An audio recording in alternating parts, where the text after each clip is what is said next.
여러분 안녕하세요. 오늘 들려줄 이야기는 그리스 로마 신화입니다. 이 세상이 어떻게 생겨났는지, 인간은 또 어떻게 생겨났는지 여러분은 알고 있나요? 사람들은 왜 아프기도 하고 싸우기도 하는 걸까요? 사계절은 어떻게 만들어졌으며 왜 하루는 밤과 낮으로 나누어지는 걸까요? 신화는 바로 그런 이야기들을 담고 있어요. 세계 어느 나라에나 자기 나라만의 신화가 있어요. 물론 우리나라에도 신화가 많이 있답니다. 가장 유명한 신화는 단군 신화이죠. 여러분도 그 이야기 다 알고 있죠? 가만히 생각해 보세요. 단군 신화에서도 인간이 어떻게 생겨나게 되었는지 설명하고 있다는 것을 알게 될 거예요. 그러면 그리스 로마 신화에서는 이 세상과 인간에 대해 어떻게 이야기하고 있을까요? 이야기 듣기 전에 구독과 좋아요는 제게 큰 힘이 됩니다. 여러분, 달콤하고 행복한 꿈 꾸세요.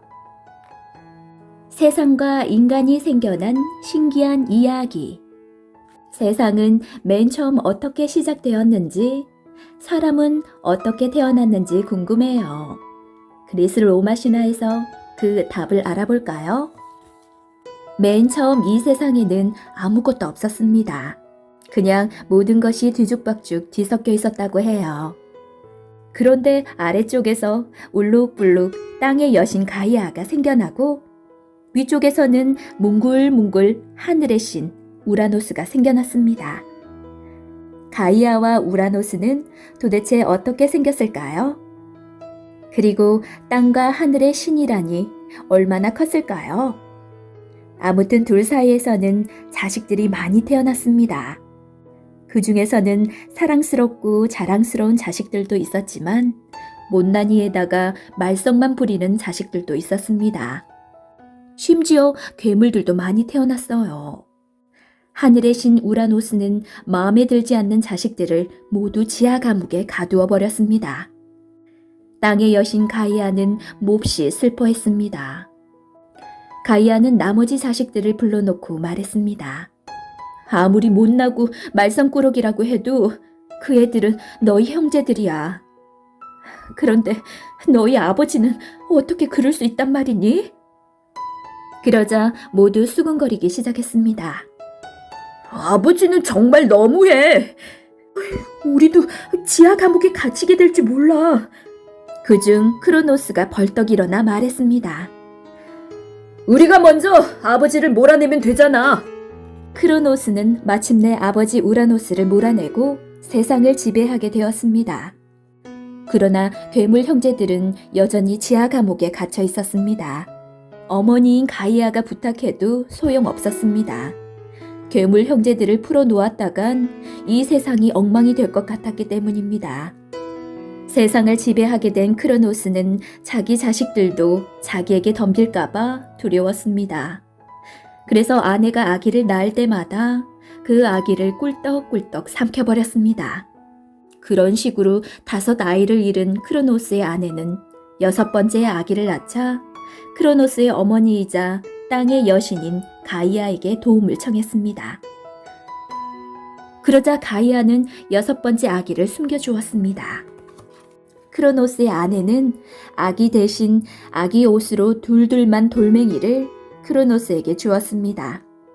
크로노스는 그 돌이 자신의 6번째 아기라고 믿고 또 꿀떡 삼켜버렸습니다. 뱃속이 얼마나 무거웠을까요? 그렇게 해서 살아남은 아기가 바로 제우스입니다. 제우스는 훌쩍 자라 아버지 크로노스보다 더 강해졌습니다. 거기다 똑똑한 아내까지 얻었죠.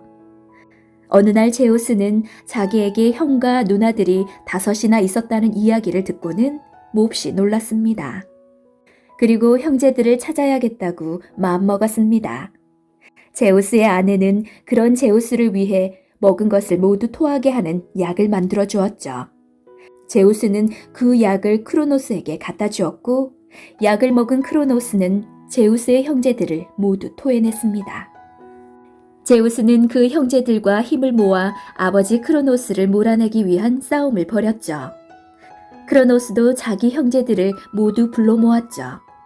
그렇게 해서 제우스의 형제들은 제우스의 편을, 크로노스의 형제들은 크로노스의 편을 들고 굉장히 큰 싸움을 벌였습니다. 땅이 들썩거리고 하늘은 우르릉 쾅쾅 울어댔습니다. 산이 무너져 내리기도 하고 커다란 나무가 뿌리채 뽑혀 날아가기도 했습니다. 신들의 최초의 싸움이었으니 그 싸움으로 이 세상이 없어질지도 모르는 일이었습니다. 그러나 다행히도 세상이 무너지기 전에 제우스와 그 형제들이 아버지 크로노스를 이겼습니다. 제우스가 신들의 제왕이 된 것입니다. 신들의 제왕이 된 제우스는 크로노스 편이었던 삼촌들에게 벌을 주었죠. 그중 거인 아틀라스에게는 하늘을 떠받치고 있으라고 명령했죠. 아틀라스가 제우스의 명령을 받고 세상 끝에 가서 영차 하늘을 들어올리자 하늘과 땅이 갈라지고 지금과 같은 세상이 만들어졌죠. 그때부터 제우스는 그리스의 가장 높은 올림푸스 산 꼭대기에서 한 손에는 벼락을 들고 번개와 천둥으로 둘러싸인 전차를 타고 다니며 세상을 돌보았습니다. 올림푸스에는 12신이 있었습니다. 신들의 제왕인 제우스, 제우스의 아내이자 신의 여왕인 헤라, 전쟁의 신 아레스, 불과 대장간의 신 헤파이토스, 아름다움의 여신 아프로디테, 제우스의 심부름꾼이며 상업의 신인 헤르메스, 곡식의 여신 데메테르, 바다의 신 포세이돈, 지혜의 여신 아테네, 빛과 음악의 신 아폴론, 사냥의 여신 아르테미스, 술의 신 디오니소스가 그들입니다. 올림푸스의 신들은 이름만큼이나 성격도 제각각이었습니다. 너그러운 신, 장난꾸러기 신, 무뚝뚝한 신, 심술 맞은 신, 영원히 사는 신들도 우리 인간들처럼 서로 싸우고 사랑하고 샘을 내기도 해서 올림푸스는 하루도 조용한 날이 없었다고 해요. 제우스는 세상을 내려다보다가 문득 이 세상에도 생명이 필요하다고 생각했습니다. 텅 빈 땅만 있는 세상, 생각만 해도 정말 이상하죠? 제우스도 아마 그런 느낌이었나 봅니다. 제우스는 프로메테우스와 그의 동생 에피메테우스를 불렀습니다. 너희는 세상에 내려가 인간과 동물을 만들어라. 제우스는 새로운 생명들에게 나누어 줄 선물 보따리까지 챙겨주었습니다.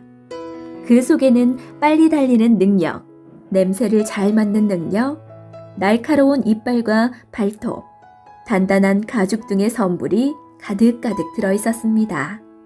프로메테우스와 에피메테우스는 곧 일을 시작했습니다. 앞서서 생각하는 사람이라는 뜻의 프로메테우스는 생각하고 또 생각하며 오랜 시간을 들여 인간을 만들었습니다. 흙에다 물을 부어 신과 비슷한 모습으로 빚어서 일주일 동안 햇볕에 잘 말린 다음 생명을 불어넣었습니다. 정성스레 인간을 만든 후 가장 좋은 선물을 주려고 선물 보따리를 들여다본 프로메테우스는 깜짝 놀랐습니다. 인간에게 줄 선물이 하나도 남아있지 않았기 때문이죠.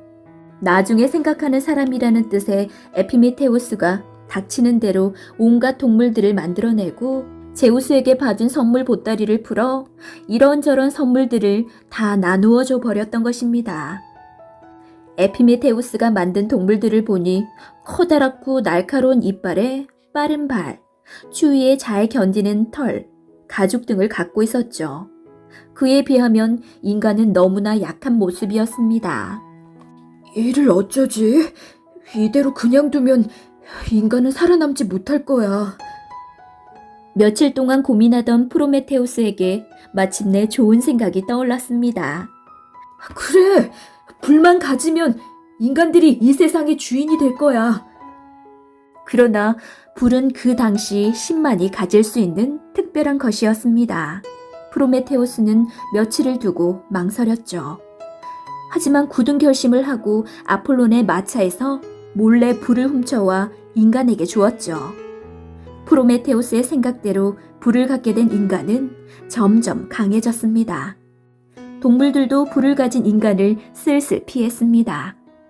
인간은 농기구를 만들어 농사도 짓고 스스로 무기까지 만들어 동물들을 사냥하기도 했죠.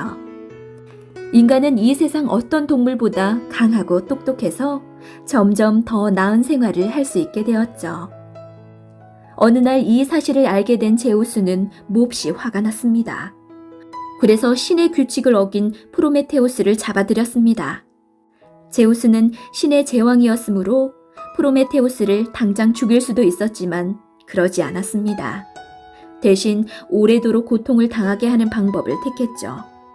그만큼 제우스는 프로메테우스가 괘씸하고 또 괘씸했던 것입니다.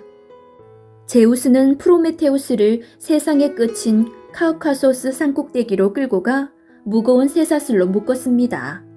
그리고 엄청나게 크고 사나운 독수리를 풀어 프로메테우스의 간을 파먹도록 했습니다. 프로메테우스는 영원히 죽지 않는 신이었기 때문에 독수리가 간을 파먹을 때마다 다시 새로운 간이 돋아났습니다.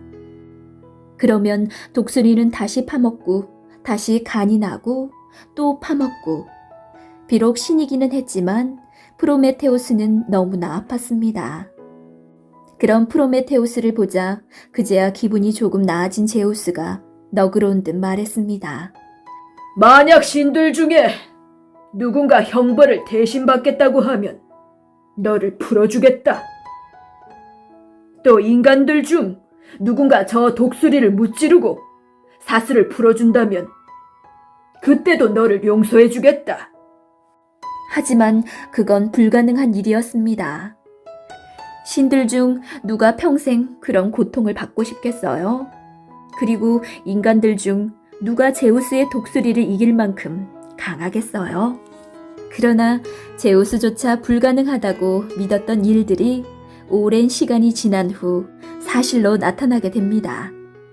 허리 위로는 사람이고 그 아래로는 마린 케이론이라는 신이 있었는데 자신이 고칠 수 없는 심한 부상을 입자 프로메테우스 대신 벌을 받겠다고 나선 것입니다.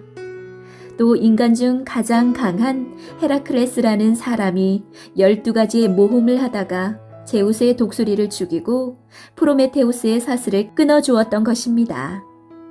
아무튼 프로메테우스의 용기 있는 행동 덕분에 인간은 불을 갖게 되었고 동물들과 다르게 살 수 있었습니다. 오늘날 우리에게 불이 없었다고 한번 생각해 보세요. 상상만 해도 끔찍하죠? 그만큼 프로메테우스는 인간에게 고마운 신이랍니다. 여러분, 이야기 잘 들었나요? 여러분, 달콤하고 행복한 꿈 꾸세요.